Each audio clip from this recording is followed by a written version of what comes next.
No almoço, meu genro se recostou na cadeira, um sorriso se espalhando pelo rosto como se tivesse guardado aquela frase por dias. Então, disse ele, autossuficiente para todos na mesa ouvirem, como é se sentir inútil? Ele deixou as palavras pairarem, presunçoso, esperando uma reação. Minha filha desviou o olhar, envergonhada, mas sem coragem de detê-lo. Os outros riram de leve, incertos se era uma piada ou algo mais afiado. Eu não discuti. Não levantei a voz. Simplesmente ergui meu copo, tomei um gole d'água e o coloquei de volta com calma deliberada. Aquele silêncio os incomodou mais do que qualquer explosão poderia. O sorriso dele vacilou por um instante antes de ser forçado de volta. Ele queria que eu desmoronasse, e quando não o fiz, o ar mudou. Meu nome é Leonard. Tenho 40 anos. Trabalho na Five Manufacturing há 11 anos. Antes disso, trabalhei em oficinas menores, fazendo o tipo de serviço que a maioria ignora, mas do qual todos dependem. Era um trabalho estável, honesto. Nunca busquei reconhecimento ou aplausos, mas senti orgulho em saber que meu papel importava. Esse orgulho, porém, é invisível para pessoas como meu genro. Ele vive de espetáculo, de aparências, da ilusão de controle. Em seu mundo, sucesso só é real se for barulhento. Não tem paciência para a força silenciosa. Para ele, se você não se gaba, não tem nada. Então, quando escolhi não me defender com palavras, ele confundiu aquele silêncio com fraqueza. Olhei através da mesa para ele. Seus ombros relaxaram, achando que tinha vencido. Minha filha enfim falou, tentando mudar o rumo da conversa. Eu a deixei. Não me interessava trocar insultos ou me provar diante de uma plateia. Algumas coisas não precisam ser provadas em um único momento. Algumas verdades se revelam com o tempo. Por dentro, porém, senti a ferroada. Inútil. Uma palavra feita para cortar fundo, para reduzir a vida de um homem a nada. Pensei nos anos que havia dado à minha família, nos sacrifícios feitos em silêncio e sem reclamação. Pensei nas noites em que chegava exausto, mas ainda assim encontrava tempo para ouvir, ajudar, estar presente. Nada disso importava aos olhos dele. Para ele, eu era apenas um homem de mãos calejadas e sem status. Mas aprendi que o silêncio tem seu próprio peso. Ele dura mais que a raiva e perturba aqueles que esperam submissão. Naquele dia, escolhi o silêncio não porque não tinha o que dizer, mas porque entendia o valor da paciência. Palavras podem ser esquecidas. O silêncio permanece. Ele acreditou que eu estava acabado. Acreditou que sua risada havia encerrado o assunto. Mas eu sabia diferente. Silêncio não era a derrota. Era o começo. Depois daquele almoço, o ar entre minha filha e eu carregava um peso que eu nunca tinha sentido antes. Ela tinha rido, baixinho, quando o marido fez aquele comentário. Não foi uma risada cruel, mas uma que sinalizava concordância. Aquele pequeno som fez mais estrago do que as palavras dele.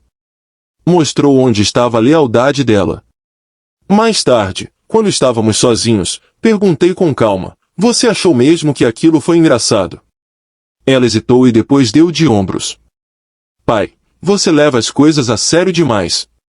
Ele estava brincando. Uma brincadeira. Foi assim que ela justificou o fato de o marido me chamar de inútil. Não era a primeira vez que ela o defendia, mas desta vez ouvi algo diferente no tom dela, distância. Ela não falava comigo como filha, mas como alguém repetindo o que tinha aprendido a acreditar.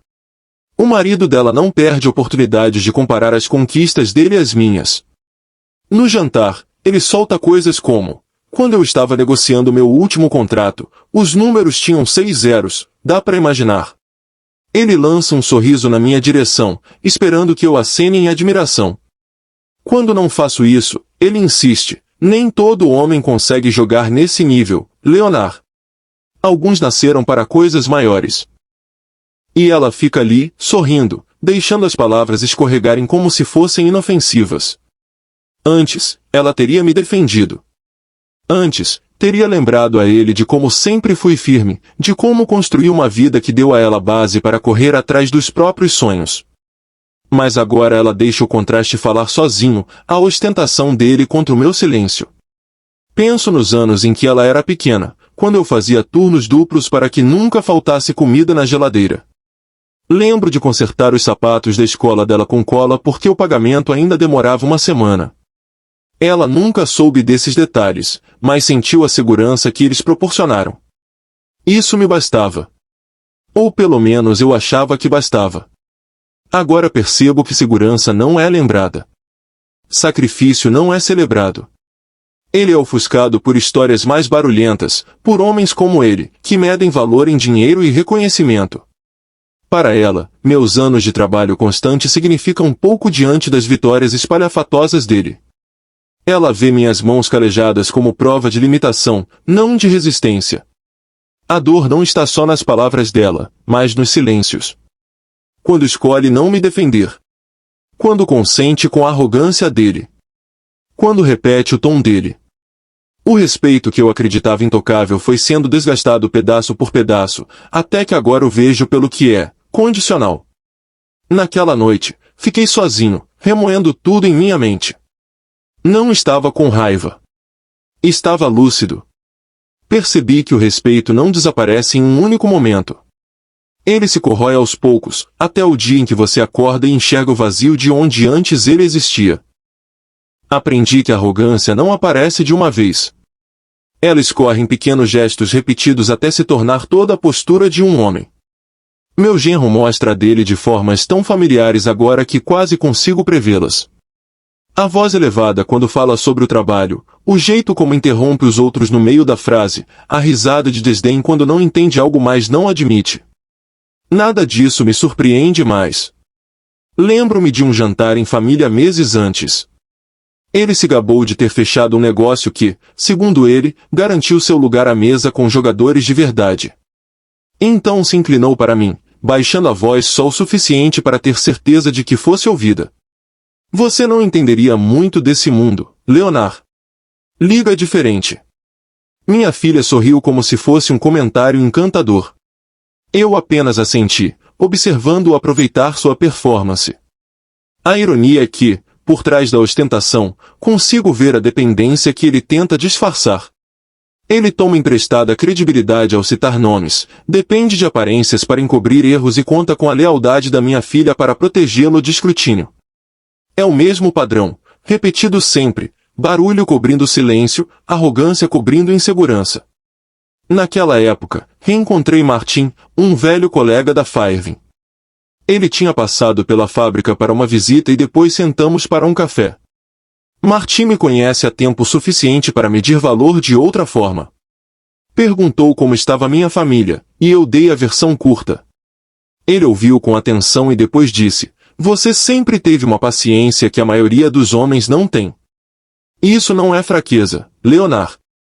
As pessoas confundem, mas não é. Pensei nas palavras dele mais tarde, quando meu genro voltou a desfilar seu sucesso. Ele tinha acabado de comprar um carro novo e, no almoço, declarou, é isso que acontece quando você assume riscos. Alguns de nós rompem limites. Outros apenas, batem ponto. Olhou para mim de propósito. Minha filha riu, orgulhosa da exibição. A voz de Martin ecoou na minha cabeça, paciência não é fraqueza. Mantive minha resposta simples. Carros são bons. Mas coisas duradouras não se constroem em showroom. Ele zombou, fez um gesto com a mão e mudou de assunto. Mas Martin, que estava por perto naquele dia, encontrou meu olhar e fez um leve aceno.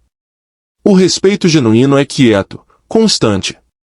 Não precisa de plateia. Esse contraste ficou comigo. De um lado, um homem tão desesperado para ser visto como superior que não consegue parar de lembrar a todos disso. Do outro, um amigo que não tem nada a provar, que enxerga valor sem enfeite. Entre essas duas vozes, comecei a enxergar a verdade com mais clareza. A confiança do meu genro não é inabalável. É frágil. Se sustenta em terreno raso. E terreno raso nunca aguenta por muito tempo. Foi durante o jantar que meu genro começou a falar sobre um novo negócio que estava perseguindo. Ele o descreveu com seu costumeiro entusiasmo, passando por cima dos detalhes e focando apenas nos números que dizia estarem garantidos. Dinheiro fácil, disse confiante, girando a taça. Risco mínimo, retorno máximo. É assim que se joga. Ouvi com atenção, não apenas a superfície, mas os espaços entre as palavras. Ele mencionou investidores que estariam animados, mas não disse quem eram. Falou de prazos, mas pulou os detalhes. Para a maioria soaria impressionante. Para mim, parecia imprudente. Minha filha se inclinou, os olhos brilhando. Viu, pai? É isso que é ambição. Ele está sempre pensando à frente.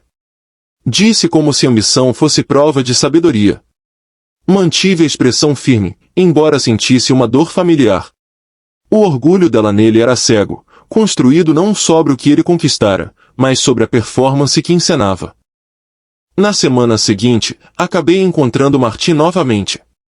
Ele perguntou casualmente, soube desse empreendimento que seu genro está perseguindo? Está circulando por aí. Assenti. Ele comentou sobre isso, respondi simplesmente. Martim balançou a cabeça devagar. É frágil. Algumas pessoas já caíram fora. Variáveis demais, muito ego conduzindo o plano. Se ele não for cuidadoso, vai afundar dinheiro que não tem. Não falei muito. Apenas ouvi, guardei, e deixei as peças se alinharem na minha mente. As rachaduras estavam lá, sutis, mas inegáveis. O mundo do meu genro parecia polido por fora, mas por baixo eu via a tensão. Naquela noite, durante outra refeição em família, ele voltou a falar do negócio. Em 1 ano, anunciou, estaremos em outro nível. Casa maior, melhores conexões. Isso é só o começo.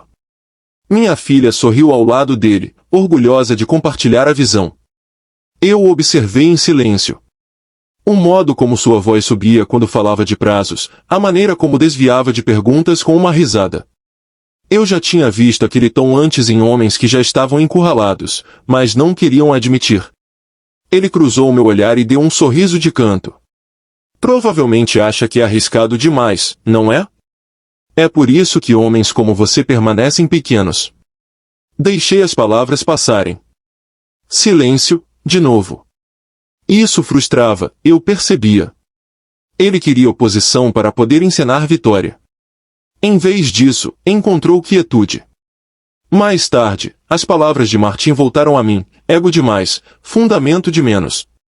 Ele estava certo. A confiança do meu genro não era construída em força. Era construída em dinheiro emprestado, tempo emprestado e lealdade emprestada. Eu poderia ter alertado minha filha. Poderia ter tentado puxá-la de lado e explicado os sinais de aviso. Mas ela não teria ouvido. Não naquela hora. Então permaneci em silêncio, deixando a arrogância esculpir a própria queda. Houve noites em que fiquei acordado, revirando o assunto na minha mente. Eu poderia ter falado, poderia ter alertado sobre as rachaduras que via se formando. Mas toda vez que a vontade surgia, eu deixava passar. Falar só traria desprezo, mais um lembrete da minha filha de que eu estava ultrapassado, mais uma risada do marido dela diante da minha cautela. Então escolhi o silêncio. Não como rendição, mas como estratégia. Eles veem meu silêncio como fraqueza. Confundem quietude com vazio. Mas o silêncio tem um peso próprio. Ele pressiona aqueles que não conseguem suportá-lo, aqueles que vivem do barulho.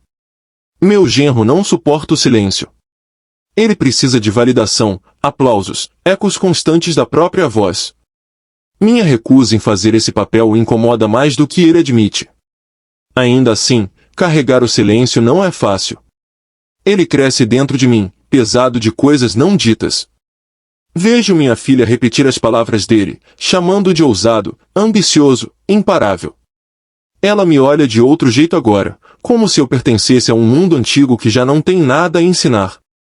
É aí que está a dor. Não na zombaria dele, mas na distância crescente dela. Num jantar ela disse, pai, você sempre se preocupa demais. Prefere ficar parado enquanto a vida passa. Ele não se acomoda, ele constrói. Ela disse com convicção, e no rosto dela vi o reflexo dele, não o meu. Isso doeu mais fundo do que qualquer insulto. Quis lembrá-la de todas as vezes em que ficar parado a manteve segura. Que minha cautela lhe deu estabilidade quando era jovem demais para enxergar. Mas não fiz isso. Palavras, uma vez ditas, só ricocheteariam na armadura de orgulho que ela veste agora. E o orgulho fala mais alto que a verdade até ser quebrado pela realidade. Então espero. Deixo meu silêncio fazer o que argumentos não conseguem. O silêncio resiste, enquanto o barulho se consome sozinho. Eu conheço a diferença. Ele não. Tenho notado, porém, os primeiros sinais de que as consequências estão se aproximando. Um telefonema que ele interrompeu ao me ver entrar. Um comentário sobre contratempos temporários que rapidamente enterrou em meio a outra fanfarronice. Pequenas coisas, mas suficientes para mostrar que o peso está mudando. Não digo nada. Não vou interferir. Se a casa dele foi construída sobre areia, nenhum aviso meu vai impedir que afunde. Minha filha ainda não enxerga. Ela não verá até que a água suba em torno de seus pés. Esse dia chegará. Até lá, carrego o silêncio. Pesado, sim. Mas não insuportável. Não é fraqueza. É paciência. E a paciência, aprendi, é mais forte que qualquer fanfarronice. Os primeiros sinais vieram em silêncio, quase pequenos demais para notar, a menos que alguém estivesse esperando por eles. Uma ligação atendida em outro cômodo. Uma gaveta batida um pouco mais forte que o normal. A voz dele erguida ao telefone, tentando disfarçar a frustração como se fosse controle. Meu genro havia construído seu mundo sobre a confiança de quem acreditava que o fracasso pertencia apenas aos outros. Mas eu já tinha vivido bastante para reconhecer o som das rachaduras se formando antes de um colapso. No jantar de uma noite, ele deixou o garfo cair no meio da refeição e murmurou sobre um negócio que havia dado um desvio temporário. As palavras eram afiadas, mas as mãos o traíam. Tremiam sobre a mesa, inquietas, denunciando a tempestade por baixo. Você não entenderia as pressões que eu enfrento, disparou quando minha filha perguntou se estava tudo bem. Ela forçou um sorriso, tentando mascarar o desconforto nos olhos, mas a lealdade a empurrava a defendê-lo. Permaneci em silêncio, bebendo água, deixando o peso do momento passar sem interferir. Mais tarde naquela semana, ele me encurralou no corredor, a voz baixa, mas trêmula de raiva. Você acha que é melhor do que eu, não é? Sentado ali, sem dizer nada. Observando. Eu vejo esse olhar nos seus olhos. Não respondi. Palavras eram desnecessárias. O silêncio perturbava mais do que qualquer confronto poderia. Eles veem meu silêncio como fraqueza, pensei. Mas o silêncio tem um peso próprio. Ele pressiona onde palavras não alcançam, permanece onde o barulho evapora. A arrogância dele sempre fora seu escudo. Agora esse escudo começava a rachar. Ligações de negócios viraram discussões atrás de portas fechadas. Parceiros antes ávidos estavam, de repente, cautelosos. A confiança que antes o carregava para dentro de qualquer sala agora se curvava sob a pressão. Minha filha percebeu, embora resistisse em admitir. Ele só está estressado.